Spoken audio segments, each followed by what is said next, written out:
እና እግዚአብሔር በብዙ የረዳኝ ሰው ነኝ። የእግዚአብሔር ስም ለዘላለም የተባረከ ይሁን።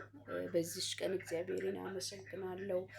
ከዛ ሁሉ ወጣ ወረድ፣ ከዛ ሁሉ ነገር እህቶቼ ከሚያለቅሱበት ማለት እነሱ የነበሩበት ላይፍ እነሱ እያሰቡ የነበረበት ሀሳብ እና በጣም እንትን ነበረ፣ በጣም ከባድ ነበረ እና እግዚአብሔር ደግሞ በብዙ ረድቶኛል።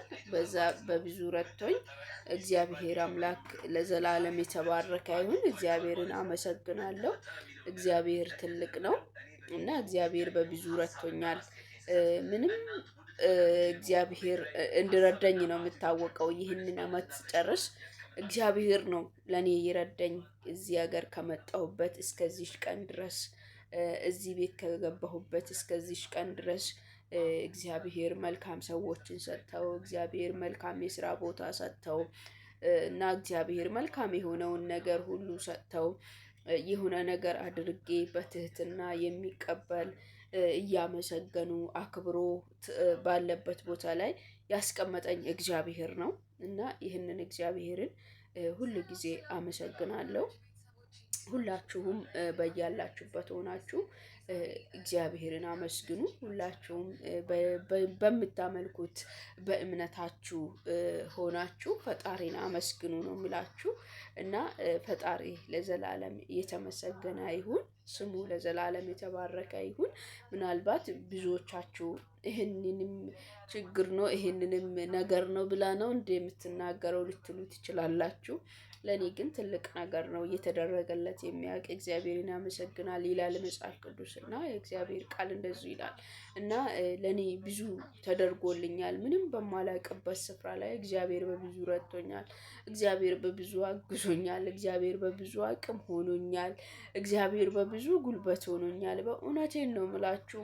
እውነት እያንዳንዳችንም በየትኛው መንገድ ውስጥ እንዳለፈን ሁላችንም እናውቃለን። ግን ያሳለፈን እግዚአብሔር ነው። በየትኛውም መንገድ ውስጥ፣ በየትኛውም አቅጣጫ ውስጥ፣ በየትኛውም ስፍራ ውስጥ ያሳለፈን ያሻገረን እግዚአብሔር ነው እና ስለዚህ እግዚአብሔርን አመሰግናለሁ። እናንተም እግዚአብሔርን አመስግኑልኝ፣ የእግዚአብሔርን ስም አመስግኑልኝ። በእውነት እግዚአብሔር የነዛ እህቶችንም ባብሶ እንደውም ወደ ሀገራችሁ እንሸኛቸዋለን ከዚህ በኋላ ብለው አውርቶ ለዛች እህቷ እንደውም ከዚህ ቤት ከተመለሽ ወደ ሀገርሽ ነው የምትመለሽ፣ ምንም ሌላ እድል አይሰጥሽም፣ አንቺ ብዙ ቤት ቀይረሻል፣ ስለዚህ ወደ ሀገርሽ ትመለሻለሽ ተብላ እና በቃ እሷም ተስፋ ቁርጣ ከዚህ በኋላ የተስተካከለ ነገር አይኖርም፣ ከዚህ በኋላ እውነት ትክክለኛ ነገር አይኖርም፣ በዚህ ወር ውስጥ ያው ረመዳን ላይ ሁሉም ቦታ ላይ ስራ እንዳለ ይታወቃል። በዚህ ወር ላይ ስራ ካላገኘን በቀጣይ ወራት ላይ ስራ አይኖርም፣ ስራ አናገኝም በማለት እነሱም ተስፋ ቆርጦ በቃ በእጃቸው ያለ በእጃቸው ምንም ነገር አልያዙም፣ ገንዘብ አልያዙም። ያው ብዙም አልሰሩም።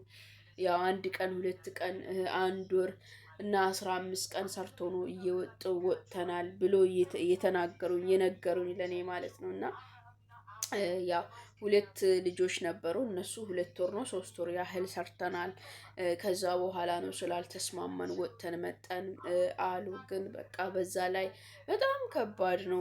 የሚበላ ነገር የተስተካከለ ነገር የለም። ሩዝ እንኳን ሲሰራ አሁን እዚህ መዳም ቤት ስትሆኑ የተስተካከለ ነገር ታገኛላችሁ። ሩዝ እንኳን በስነ ስርዓት የተዘራ ታገኛላችሁ። እዛ ግን የሚገርማችሁ ነገር ሩዝ እንኳን የቦካው ሩዝ ነው ገንፎ ነው ለማለት ሁላ የሚከብድ ማለት ነው። እና በጣም ብቻ ከባድ ነው። በዶሮ ውሃ ነው እዛ እንትን ውስጥ የሚሰራ ልጅ አለች ላይክ በዛ ነው የሚሸጠው። ለካስ ጥሩ ነገር ካገኙ ጥሩ ምግብ ከበሉ እና ጥሩ ነገር እንትን ካሉ ስራ አይፈልጉም፣ እዚህ ጋር መቀመጥ ነው የሚፈልጉት ብለው ያወራሉ። እንደ አጋጣሚ ሆኖ የሆነ ቀን ላይ እኔ ራሴ ሰማሁኝ ይሄንን ነገር ማለት ነው።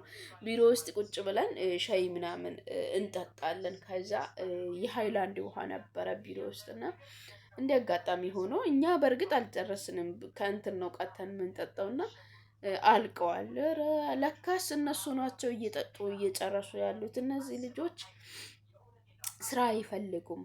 ብለው ያወራሉ እርስ በራሳቸው ማለት ነው። ቆሙ እና በቃ እኔ በጣም ተሰማኝ እንደዛ ብሎ ሲያወሩ ማለት ነው። እና ስልክ ወስዶ ስልክ መያዝ አትችሉም፣ እዛ ቢሮ ከገባችሁ ስልክ መያዝ አትችሉም።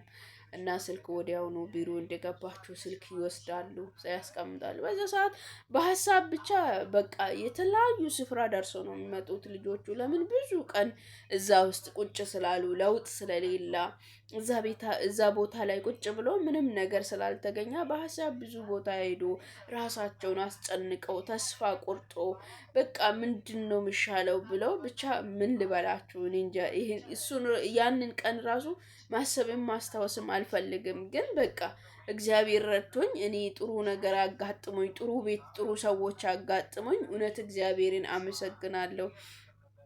እና እግዚአብሔር ለዘላለም የተባረከ ይሁን። የእግዚአብሔር ስም ለዘላለም ይባረክ። እና በዛ ምክንያት ተስፋ ቆርጦ በቃ ምርር ስሉ አረ ይሄ ነገር ሁሉ ለመልካም ነው። ነገ ለእናንተ ምን እንደሚሆንላችሁ አታውቁም። ነገ ለእናንተ እግዚአብሔር ምን እንደሚያዘጋጅላችሁ አታውቁም። ነገ ለእናንተ እግዚአብሔር የትኛውን ስፍራ እንደሚያዘጋጅላችሁ አታውቁም። በእግዚአብሔር ላይ አታማርሩ። የሆነው ሁሉ ለመልካም ነው የሆነው።